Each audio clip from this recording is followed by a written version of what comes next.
Bom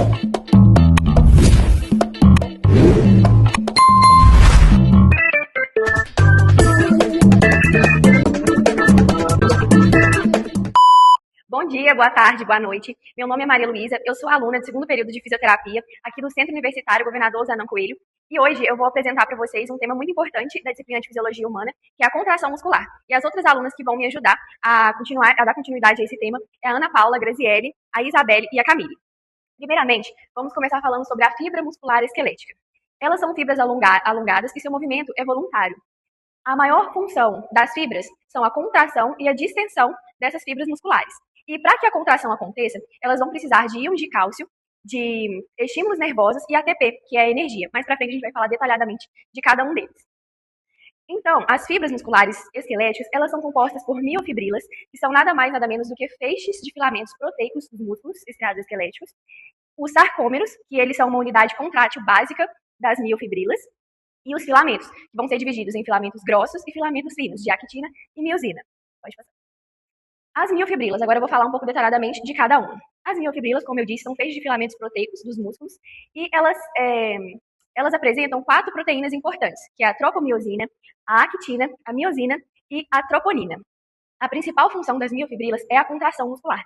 E para que ocorra essa contração, os filamentos eles vão se deslizar um sobre o outro e esse processo é regulado pela liberação de íons, como eu disse, de ATP e de estímulos nervosos. O sarcômero, ele pode ser visível no microscópio e ele é dividido em bandas escuras e bandas claras.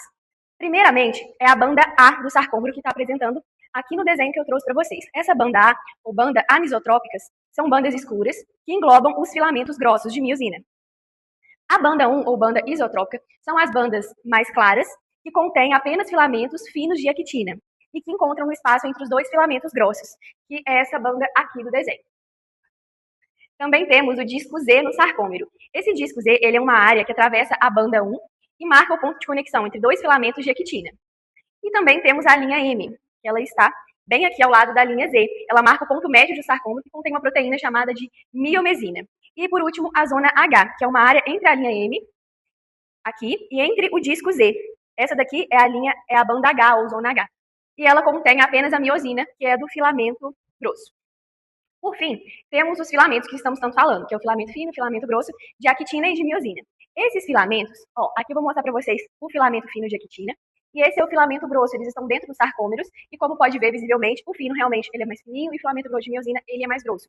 O filamento fino, ele contém as proteínas das miofibrilas, que é a tropomiosina, a actina e a troponina. E o filamento grosso, aqui a gente está mostrando a cabeça da miosina. Vamos lá, vou explicar como tudo acontece para o músculo se contrair. Tudo vem dos filamentos de actina e miosina. A actina, ela possui sítios de ligações de miosina que se encaixam. Porém, os sítios de ligações, eles estão bloqueados pela proteína tropomiosina. E para que ocorra esse desbloqueio, essa desobstrução, é preciso que o cálcio, é aí que o cálcio vai entrar, que ele seja liberado no citoplasma para se ligar no complexo da troponina.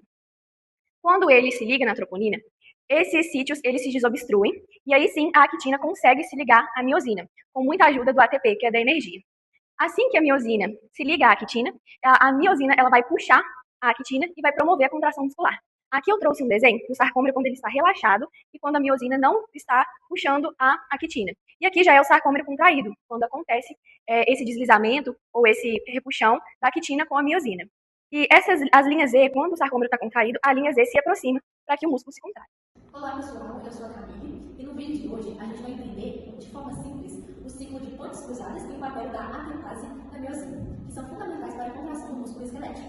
Bom, como o músculo se contrai? Para começar, a contração ela depende da interação entre 2 filamentos, a actina e a miosina.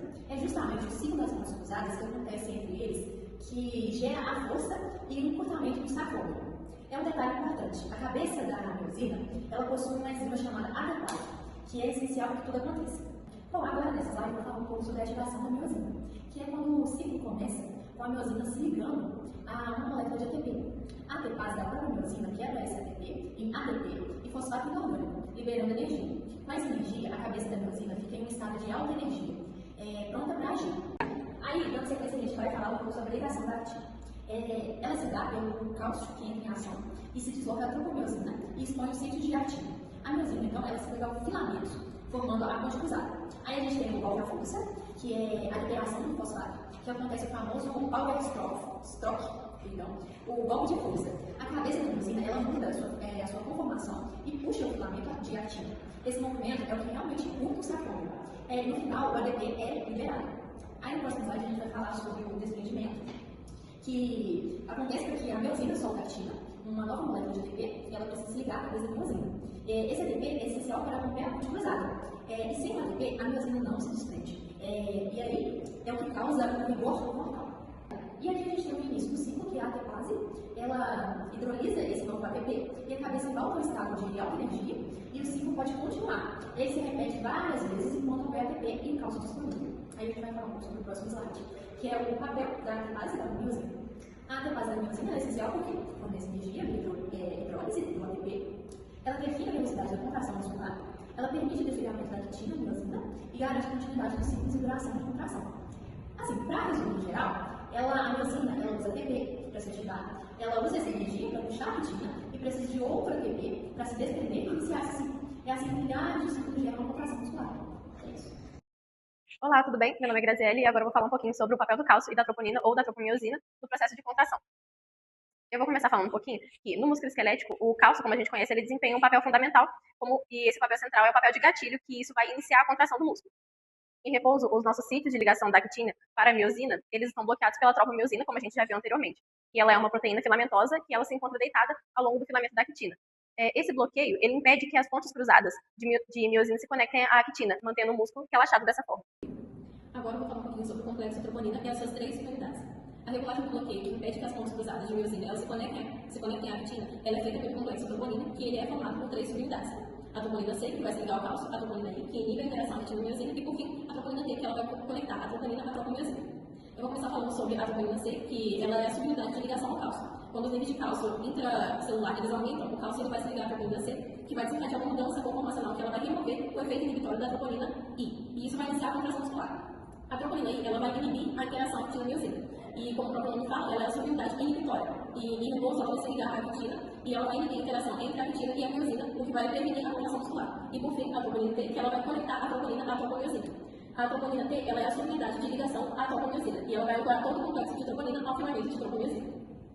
Aqui nós podemos ver na imagem que o complexo de troponina vem aqui em cima, que ele está nos filamentos de actina, como já foi mencionado antes, a gente já sabe que é um filamento de actina, e um filamento de miosina. Aqui nós podemos ver a troponina I, a troponina C e a troponina T, que formam o complexo de troponina. E aqui nós podemos ver também a cauda da miosina e a cabeça da miosina, que vão se ligar à actina.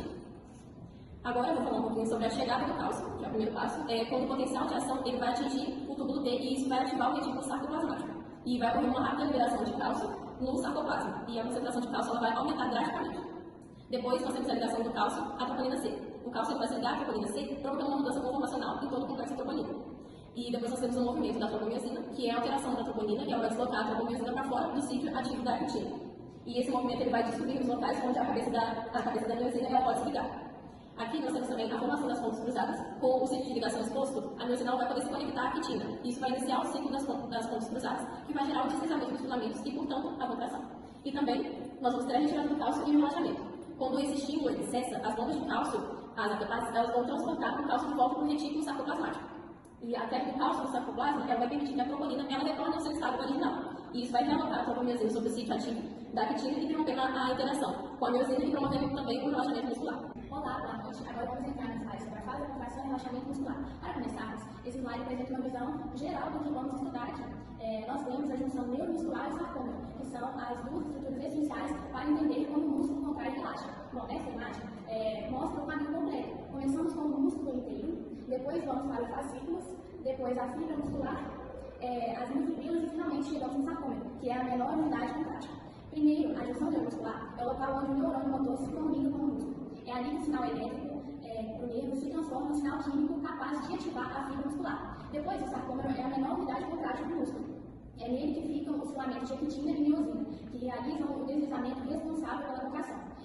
Então, essa imagem serve como resumo visual de tudo que vamos detalhar nos próximos slides. Como o estímulo chega, como ativa o músculo, como ocorre o deslizamento dos filamentos e, finalmente, como o músculo retorna ao repouso. A partir daqui, vamos entrar no início do processo de contração.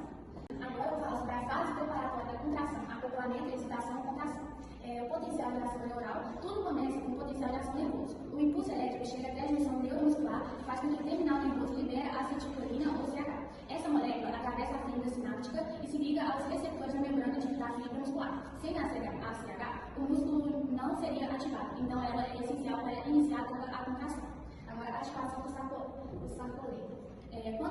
ACH se liga aos receptores nicotínicos, abre canais iônicos que geram um novo potencial de ação.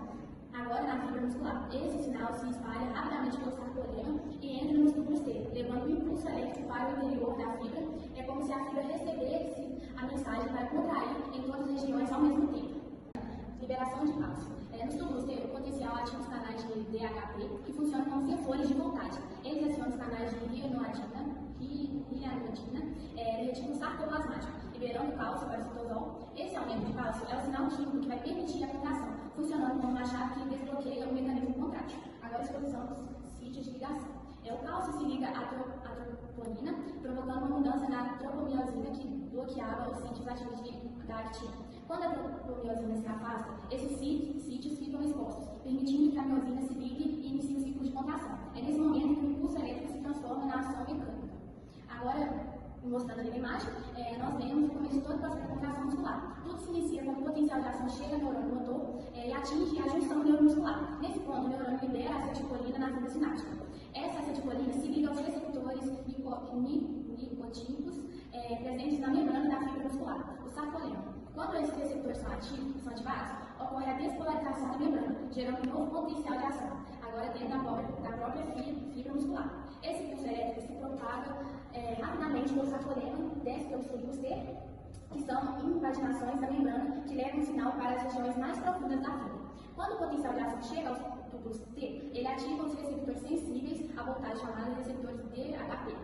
Esses receptores percebem a mudança elétrica e se propagam para acionar o próximo passo da mutação.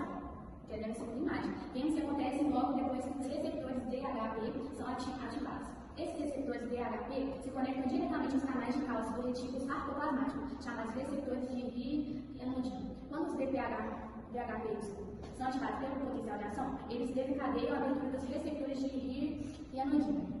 Com esses canais abertos, o cálcio que estava armazenado no retículo sarcoplasmático é liberado rapidamente para o citosol da fibra muscular. Esse aumento da concentração de cálcio no interior da célula é o sinal que ativa o mecanismo contrátil. O cálcio se liga à troponina, desloca a tripomiosina e expõe os sítios de ligação da actina, preparando o sarcômero para o ciclo das pontas cruzadas e para a contração propriamente dita. Agora vamos entrar na fase da contração, ciclo das pontas cruzadas, ligação de actina e miosina. Agora que os sítios da actina estão livres, as cabeças de miosina previamente energizadas por ATP se ligam à actina, formando a ponte cruzada. Esse é o primeiro passo do movimento mecânico. Agora falamos sobre o golpe de potência, que em seguida ocorre o golpe de potência, como eu acabei de falar. A cabeça de miosina muda de posição e puxa o filamento de actina em direção ao centro do sarcômero. Nesse movimento, ADP e fosfatos são liberados, e é justamente esse puxão que gera a força. Agora, o deslizamento. Para que a miosina se solte e o ciclo continue, uma nova molécula de ATP se liga a ela. Sem ATP, a miosina permaneceria presa, e é o que acontece no rigor mortis. Com a ATP, a cabeça se desprende da actina, pronto para outro ciclo. Agora falando sobre a reativação. A miosina, então, hidrolisa o ATP em ADP e fosfato em orgânico, retornando à posição inicial e ficando novamente energizada. Assim, ela pode realizar outro golpe de potência. Enquanto houver o cálcio e ATP, esse ciclo se repete, encurtando o sarcômero e contraindo o músculo. Agora, o encurtamento. O encurtamento contínuo do sarcômero. Essa repetição contínua faz os filamentos deslizarem uns sobre os outros, encurtando o sarcômero. O músculo encurta de forma coordenada, resultando na contração visível. É importante lembrar que o encurtamento é do sarcômero, não dos filamentos de actina ou miosina, que permanecem do mesmo tamanho. Agora, eu falo sobre a fase do relaxamento muscular, seção do estímulo. Quando o neurônio deixa de enviar impulsos, a acetilcolina para de ser liberada. Sem esse sinal, a fibra muscular não gera mais potenciais de ação e o músculo começa a relaxar. A recaptação do cálcio. O cálcio no citosol precisa ser removido. A bomba sêptica usa ATP, para recolher o cálcio e armazenar novamente no retículo sarcoplasmático. Essa redução do cálcio no citosol é essencial para que a fibra deixe de contrair. Agora, a dissociação do cálcio da troponina. Com menos cálcio, ele se desliga da troponina C. Sem esse cálcio ligado, a troponina volta à sua forma inicial, permitindo que a tropomiosina cubra novamente os sítios de actina. Agora, falando do bloqueio dos sítios de ligação, a tropomiosina retorna bloqueando os sítios ativos da actina sem pontes cruzadas, se formando, a fibra relaxa. Agora retorna ao repouso. Por fim, o sarcômero volta ao comprimento de repouso e o músculo permanece relaxado até que um novo impulso chega. Relaxamento também exige ATP, tanto para a bomba seca quanto para separar a miosina de actina. Sem ATP, o músculo ficaria rígido. Assim, o relaxamento muscular é um processo ativo, organizado e essencial para o músculo possa contrair novamente quando o novo estímulo chegar. Eu sou a Isabela e eu vou falar um pouquinho mais sobre os tipos de contração muscular.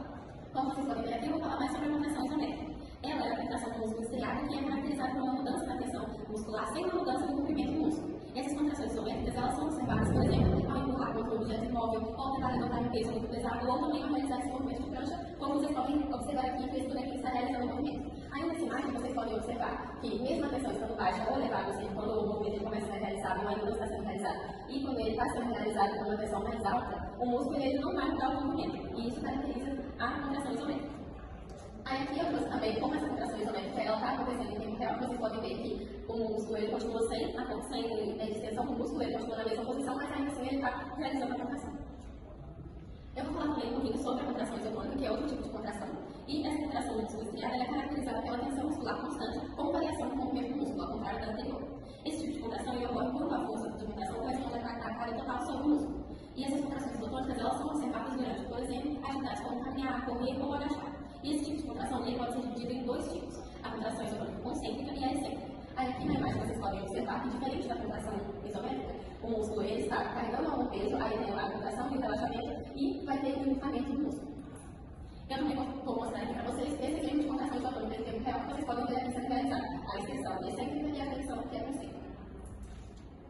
Eu vou falar então sobre a contração concêntrica, e nessa contração do músculo estriado ocorre a tensão muscular suficiente para superar a carga, ou seja, o músculo ele se contrai e ele curva. Durante esse tipo de contração, o músculo ele é estimulado a se contrair de acordo com a teoria do deslizamento dos filamentos.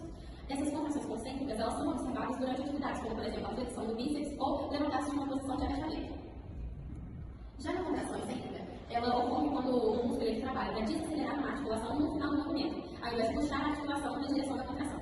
Esse tipo de contração pode ocorrer involuntariamente. Por exemplo, ao tentar mover um peso muito pesado para o músculo levantar, ou voluntariamente. Por exemplo, quando o músculo está suavizando o movimento ou resistindo à gravidade, como durante uma caminhada em declive. As contrações excêntricas elas atuam como força de frenagem em oposição a uma contração concêntrica, para proteger as articulações de danos. Como vocês podem observar aqui, esse movimento, o peso ele está abaixando, então ele está tentando segurar, deixar mais leve e mais lento esse movimento de agachar e passo.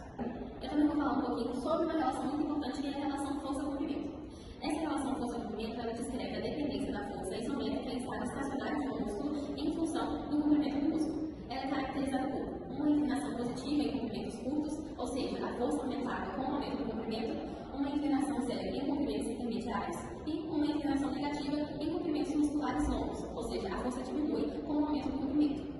Para finalizar, agora eu vou falar sobre as implicações fisioterapêuticas. A contração muscular, ela é um elemento central e fundamental na fisioterapia e ela vai ajudar na avaliação e no tratamento de diversas funções musculoesqueléticas.